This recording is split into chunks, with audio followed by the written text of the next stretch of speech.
A chuva começou fina, como quem testa limites, e logo virou um tambor furioso no toldo da lanchonete. O cheiro de café velho se misturava ao de gasolina que vinha da rua, e o neon trêmulo recortava sombras no chão engordurado. Eu contava moedas atrás do balcão quando a porta rangeu e ele entrou, com um terno que parecia não aceitar poeira. Minha mãe, a garçonete, parou no meio do corredor com a bandeja na mão, e aquele microsegundo ficou mais longo que qualquer turno dobrado. Ele me observou como quem reconhece um nome esquecido e sorriu sem mostrar os dentes. Lá fora, motores roncaram como um coro distorcido de igreja e a vidraça vibrou no mesmo compasso. Alguém disse que o milionário não perde tempo. Ou compra, ou promete cuidar. Minha mãe desviou de mim, como se minha presença fosse uma luz que denuncia. A lâmpada de emergência piscou 3 vezes, como se contasse algo que eu ainda não sabia. Naquele exato instante, tive certeza de que o tempo ia parar para nos fazer perguntas. Ele pediu um expresso curto e disse meu nome como se já me tivesse escrito num contrato antigo. Minha mãe pousou a xícara na frente dele e não piscou. Eu reconheço quando ela segura um mundo dentro dos olhos. O relógio acima da estufa marcava 23h11, mas fazia horas que não acertava nada. Ele falou de oportunidades, de dívidas passadas, de proteção, palavras lisas que cortam quando você tenta agarrá-las. Eu quis rir, mas minha garganta era um corredor estreito com portas trancadas. Lá fora, os motociclistas estacionaram e um deles fez o sinal da cruz antes de desligar o motor. A porta abriu de novo com um sopro de vento frio que varreu o cheiro de fritura. O milionário disse que a cidade às vezes maltrata quem trabalha demais e agradece de menos. Minha mãe concordou com um aceno mínimo que não era dela. Eu entendi que havia um passado entre os dois, e esse passado acabava de puxar uma cadeira. Saí para respirar, mas a noite tinha gosto de ferro e chuva. Os motociclistas formavam um semicírculo silencioso, capacetes como lua sem rosto. O líder, que chamavam de cura, me fitou como quem escuta rádio de outro mundo. Perguntei se conheciam o homem do terno e senti meu próprio nome ficar pesado na língua. Cura disse que ele coleciona silêncios, compra o que não deveria falar e guarda numa caixa sem janela. Me ofereceu um pano para secar as mãos. Eu só então percebi que tremia. A luz de neon estourou num estalo, e por um segundo ficamos dentro de um negativo fotográfico. Eu contei que minha mãe estava diferente, que sorria com bordas tristes, que não me deixava mais fechar o caixa. Cura disse que, se eu quisesse respostas, precisaria aceitar que verdades cortam. Eu respondi que já vivia cortada, só faltava ver onde sangrava. Voltei para dentro e encontrei minha mãe limpando um porta-retrato com o pano do avental. Ela virava a foto para baixo sempre que eu me aproximava, como quem esconde um espelho quebrado. O milionário falava baixo, e cada palavra parecia ensaiada para não deixar pegadas. Eu pedi outra jarra de café, e no reflexo de aço da cafeteira, vi os dois como se estivéssemos num filme velho. Quando ele foi ao banheiro, virei o retrato. Minha mãe, mais jovem, ao lado dele, os dois sem sombra aos pés. A lanchonete ficou repentinamente silenciosa, como se até o óleo tivesse parado de ferver. Minha mãe tirou a foto da minha mão com um gesto que dizia: "Não agora ou nunca mais". Perguntei o que ele queria e ela respondeu: "O que sempre quis, que a gente deva a ele". Eu disse que ninguém deve a quem rouba o ontem e vende de volta como futuro. Ela pediu que eu ficasse longe, prometeu que seria rápido, e rápido foi só o modo como o medo subiu pelas minhas costas. Ele pagou a conta com uma nota nova demais e deixou um cartão com um endereço que parecia fora da cidade. Disse que minha mãe não precisava fechar sozinha naquela noite, que havia um motorista disponível. Minha mãe disse que recusava, e recusou com uma voz que não era a dela. Eu guardei o cartão no bolso antes que ele sumisse com as mãos dele. Quando saímos, a chuva já tinha desistido de cair. O asfalto soltava um vapor morno. Os motociclistas acenderam cigarros que não fumaram, e Cura me perguntou se eu sabia dirigir a própria noite. Respondi que sim, mesmo sem saber que mapa usar. Minha mãe apertou meu braço. Volta para casa e me espera acordada. Eu concordei com a cabeça, mas meu coração assinou outra coisa. Um segredo, quando te escolhe, já está de capacete. Eu segui o endereço do cartão como quem segue um sussurro. A mansão ficava num morro onde o vento falava com sílabas antigas. Os portões tinham lanças douradas que me olharam como guardiões cansados. Parecia tudo em pausa. Os jasmim parados no ar. As luzes fixadas num piscar que nunca vinha. Toquei a campainha e um maiordomo abriu como se já soubesse meu nome de cor. Disse que a senhora estava indisponível, e a palavra senhora me arranhou por dentro. Pedi para entrar. Ele negou com a gentileza que se usa para empurrar alguém da beira de um abismo. No vidro do hall, vi meu reflexo multiplicado por trás de lustres, como se eu fosse muitas tentando a mesma pergunta. Lá em cima, uma janela se acendeu e apagou, como um olho cansado de vigiar. Voltei para a rua com a certeza de que a casa respirava por cômodos. Encontrei minha mãe no caminho de volta, dentro de um carro que parecia não tocar o chão. Ela disse que estava tudo bem, que eu complico o que é simples e que o trabalho dela é só trabalho. Eu perguntei: que nome tem um trabalho que te faz falar como outra pessoa? Ela respondeu que eu não conheço o preço das coisas. E eu disse que conheço o preço do sono quando ele foge. O motorista fingia não escutar. Olhos na estrada, mãos muito firmes no volante. Minha mãe pediu que eu não falasse com os motociclistas, que eles não entendem limites. Eu sorri torto. Limites são linhas que alguém riscou para outra pessoa obedecer. Ela acariciou meu cabelo, como fazia quando eu era menor, mas agora o gesto vinha de um deserto. O carro foi embora e me deixou com um cheiro de couro, e a palavra confia perdida no ar. Eu soube que a mentira começara a falar por nós. Na madrugada, encontrei na lanchonete uma caixa pequena esquecida sob o balcão. Dentro, 3 fitas de áudio, um gravador antigo e uma etiqueta. Ouça quando estiver pronta. Levei para casa, fechei as cortinas e apertei play. A voz era da minha mãe, mais jovem, contando sobre noites de dívida e cidades que não perdoam. Depois, outra voz, a dele, dizendo que proteção tem juros e que gratidão não tem prazo. Entre uma faixa e outra, silêncio alongado, como corredores de hospital. Anotei nomes, lugares, datas que nunca escutei no nosso café da manhã. Parei a fita quando ouvi meu próprio nome, dito como se já tivesse sido prometido.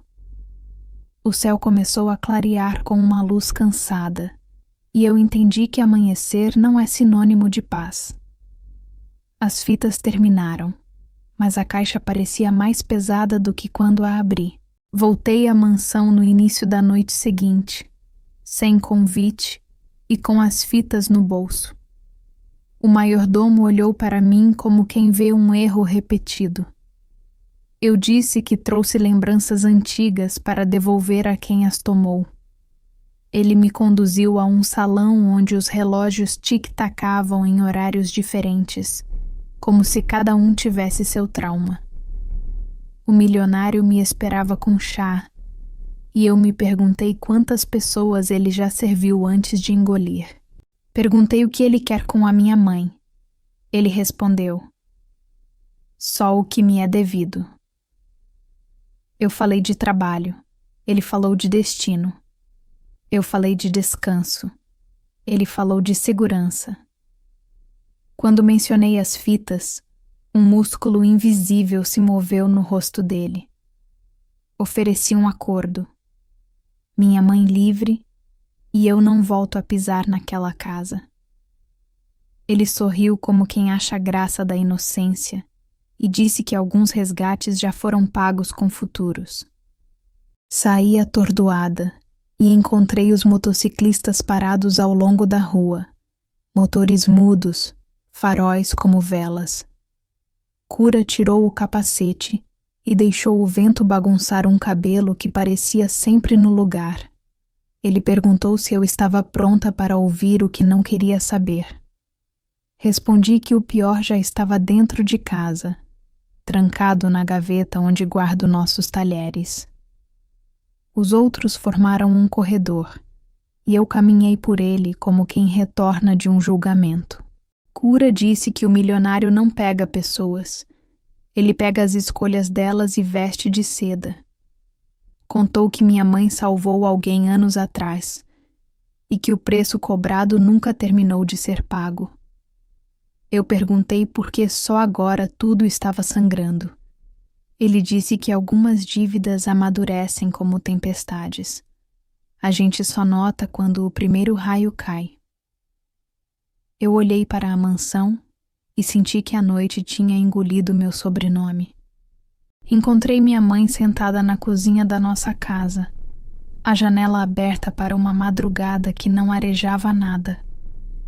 Ela mexia o café como quem tenta dissolver um segredo em água quente. Pedi que olhasse para mim e dissesse a palavra certa para nomear o que acontece entre ela e o milionário. Ela sorriu daquele jeito que quebra o coração e disse que existem favores que salvam a vida e cobram o resto. Eu perguntei de quem foi a vida salva. E ela tocou minha bochecha como se me disse febre. Disse que não adiantava cavar, porque a cova já estava pronta. Respondi que não aceito caber em buracos que não cavei. A chaleira apitou, e por um segundo pareceu uma sirene distante. Minha mãe pediu que eu confiasse ao menos até o próximo sábado. Eu disse que sábado é um nome curto demais para segurar um medo tão grande. Andei até o cais, lugar onde minha mãe às vezes vê o rio para lembrar que as coisas se movem. A água batia nos pilares como se pedisse licença para continuar. Sentei na madeira úmida e ouvi as fitas de novo, agora com fones, como se assim a verdade doesse menos. Entre ruídos, apareceu um nome, uma clínica, um endereço perdido numa rua sem saída. Lembrei de uma noite em que minha mãe sumiu e voltou com os olhos lavados de uma chuva que não caiu. No reflexo do rio, vi meu rosto se partir em dois. A filha que acredita e a que investiga. Um barco sem luz passou e deixou um rastro de frio na pele. Pensei no milionário como quem pensa em um farol que só aponta para o próprio brilho. A menina que eu fui quis ir para casa. A mulher que eu sou levantou e foi na direção da clínica. O cais ficou para trás, mas o barulho da água continuou dentro de mim. A clínica tinha paredes tão brancas que pareciam negar qualquer história. Na recepção, um fichário antigo descansava como um animal adormecido. Eu disse um nome falso e pedi um prontuário que não me pertencia. A atendente me olhou com pena, como quem vê uma escolha difícil vestida depressa. Um médico velho apareceu. Tinha mãos de papel e olhos de alguém que viu mais do que deveria. Quando disse o nome do milionário, algo atrás do olho dele piscou. Ele pediu que eu falasse baixo, como se a parede escutasse. Abriu uma gaveta, tirou um envelope amarelado e escreveu uma data no verso. Algumas dívidas começam com um milagre, disse, entregando o envelope. Eu saí com a sensação de que carregava um pássaro que ainda não decidiu se vai voar ou morder. Capítulo 14. A carta que tinha a sua própria respiração. Em casa, sentei no chão do quarto e abri o envelope com cuidado de cirurgiã. A carta tinha a letra da minha mãe, mais redonda, mais esperançosa.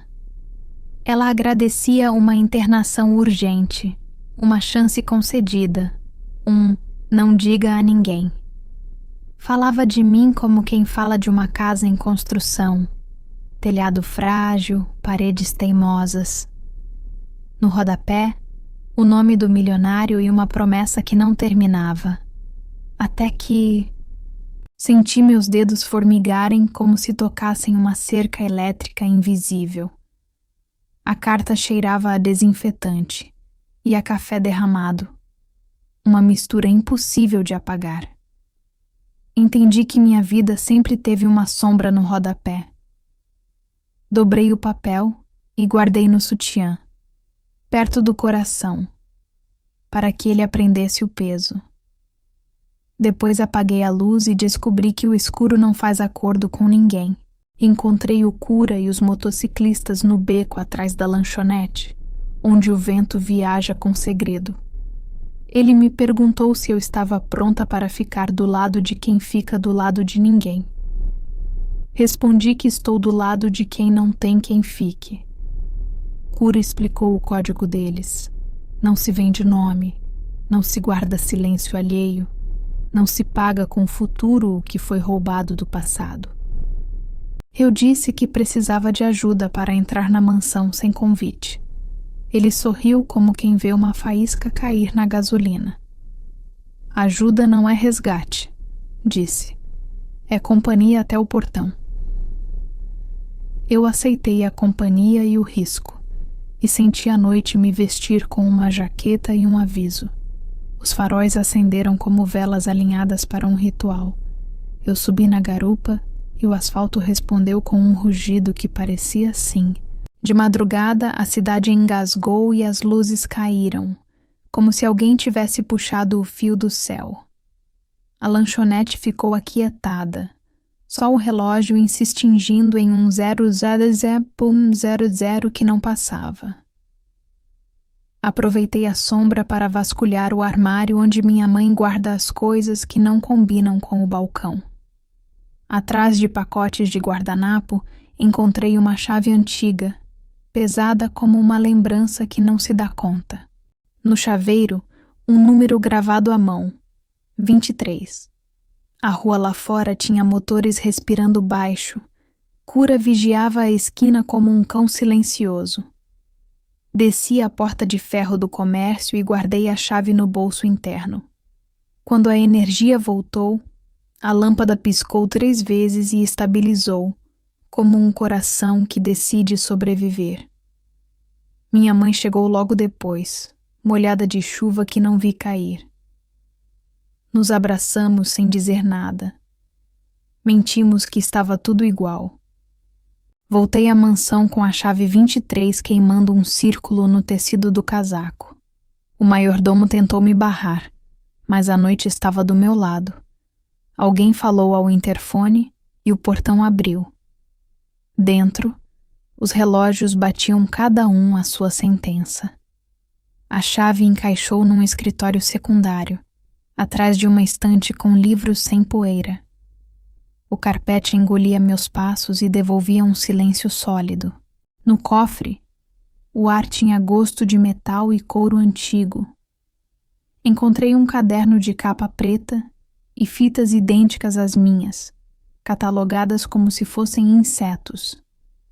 Em uma página, meu nome, não escrito, mas pressentido, como se faltasse só uma caneta. Fechei tudo antes que o medo me fizesse esquecer como se respira. Ao sair, ouvi o elevador se abrir sozinho, e a noite inteira entrou no meu peito. 2 dias depois, a mansão acendeu o bairro com um evento de caridade. Carros brilhantes, risos baixos, vestidos que soavam como papel celofane. Eu me infiltrei entre garçons verdadeiros e sorrisos alugados. O milionário circulava como um maestro que rege um silêncio. Minha mãe servia taças e não me viu, ou fingiu. Peguei o microfone do leilão com a coragem que nasce quando não há mais lugar para guardar. Eu contei sobre as fitas, sobre a carta, sobre uma promessa que comeu os anos de alguém. Ninguém riu. Alguns olharam para os sapatos como se eles tivessem algo a confessar. O milionário tirou o microfone da minha mão com um gesto delicado, paternal, quase afetuoso. Depois anunciou uma doação absurdamente alta, e as palmas lavaram a sala, deixando-me sozinha na lama. Capítulo 19. O nome que faltava na carta. No terraço, o vento era um bicho inquieto batendo nas plantas. Minha mãe me encontrou e pediu que eu parasse de negociar minha vida com raiva. Eu disse que a raiva é a única moeda que ele ainda não compra. Ela contou por fim. Anos atrás eu estava doente. Não havia vaga. Não havia nada. Ele abriu a porta, pagou tudo, pediu silêncio e um favor guardado para quando precisasse. Ela achou que nunca viria a cobrança. Eu aprendi que o nunca é um relógio sem ponteiros. Perguntei qual favor ele quer agora. Ela olhou para baixo, onde a festa brilhava, e disse que ele quer presença. Mesas, eventos, histórias alinhadas ao nome dele. Quer a nossa cara em fotos que contam uma mentira bonita. Eu respondi que a mentira só é bonita quando ninguém a lê em voz alta. Voltei para casa com a cabeça cheia de vozes que não combinavam. No espelho do banheiro, a lâmpada oscilou como se tivesse vergonha de me iluminar. Eu me vi pela primeira vez como alguém que carrega uma dívida feita por amor. E odiei que amor e dívida usassem a mesma roupa. Pensei em aceitar um acordo, um último evento, uma última foto, uma última história e depois nos deixar. Mas último é palavra que homens ricos conjugam sem acreditar. Cura me mandou uma mensagem curta. Se decidir descer, vamos juntos. Descer parecia nome de dança em precipício. Eu apaguei o celular e deitei sem sono, ouvindo o barulho do meu coração ganhar pneus. Na madrugada, sonhei com relógios que batiam de trás para frente. Voltei ao escritório da mansão para procurar o que faltava, prova escrita de que promessas também deixam rastro. Debaixo do fundo falso da gaveta, encontrei um livro-caixa improvisado. Nomes, valores, datas e, ao lado de alguns nomes, palavras como gratidão e presença. A minha mãe aparecia com pequenos traços, como se alguém tivesse medo de escrever tudo. Havia também uma inicial que reconheci como minha, ao lado da palavra garantia. O chão sob meus pés cedeu 1 milímetro, o suficiente para a coragem escorregar. Fechei o livro e tirei fotos rápidas, com a mão mais firme do que eu esperava. O elevador deu um soluço e parou entre andares, como quem segura a respiração para ouvir melhor. No espelho inox, o meu rosto parecia o de alguém que está prestes a dizer basta. E eu disse, baixinho, para que só eu ouvisse. Mostrei as fotos à minha mãe na cozinha, a chaleira cantando a mesma canção de antes. Ela não chorou. Segurou a borda da mesa como quem evita um terremoto. Disse que aceitou pequenos pedidos por anos, porque pequenos pedidos parecem menos perigosos. Mas pequenos somam grandes quando você os empilha no escuro. Eu perguntei por que meu nome estava ali, e ela respondeu que ele acreditava que eu seria o novo investimento, um rosto jovem para a caridade, uma voz para anunciar causas, um contrato para eternizar um favor. Eu ri, e o riso saiu com gosto de ferrugem. Ela pediu que eu não enfrentasse sozinha. Eu disse que não estou sozinha. A noite me escolheu companhia. Lá fora, uma moto ligou e desligou, como uma piscada de farol. Reuni com o cura e com 2 motociclistas num depósito abandonado com cheiro de madeira molhada. Mostrei o livro-caixa, as fotos, a carta. Eles me ouviram com a atenção que se dá a alguém que já atravessou uma ponte em chamas. Cura disse que verdade precisa de palco, mas palco certo. Falou de um jornalista que não deve nada a ninguém e mora num prédio sem elevador. Fomos até lá e subi as escadas contando degraus para controlar o medo. O jornalista fumava um cigarro que apagou no meio da primeira tragada. Ele viu as provas, acendeu o gravador, me fez perguntas que pareciam facas limpas. Prometeu publicar quando fosse impossível calar. Saí de lá com a sensação de ter entregue um coração para que aprendessem a batê-lo. Na noite seguinte, a mansão chamou minha mãe para uma conversa de acerto. Eu fui junto, sem ser convidada, e com o jornalista esperando do lado de fora, celular pronto. Entramos numa sala que eu ainda não conhecia. Dezenas de relógios nas paredes, todos marcando o mesmo minuto. O milionário disse que aquilo era arte. Eu vi um cativeiro de tempo. Minha mãe falou primeiro, pedindo que encerrassem as cobranças, oferecendo silêncio e distância. Ele sorriu como quem troca lâmpadas sem apagar o disjuntor. Coloquei o livro-caixa sobre a mesa e pedi que lesse em voz alta as palavras que assina com tinta invisível. O silêncio que veio depois tinha dentes. Ele disse que aquilo não prova nada. Eu respondi que às vezes quem prova é o que vem em seguida. O jornalista entrou com o celular gravando, e o maiordomo tropeçou na própria educação. Os relógios começaram a tocar juntos, como se a sala tivesse combinado um ataque de nervos.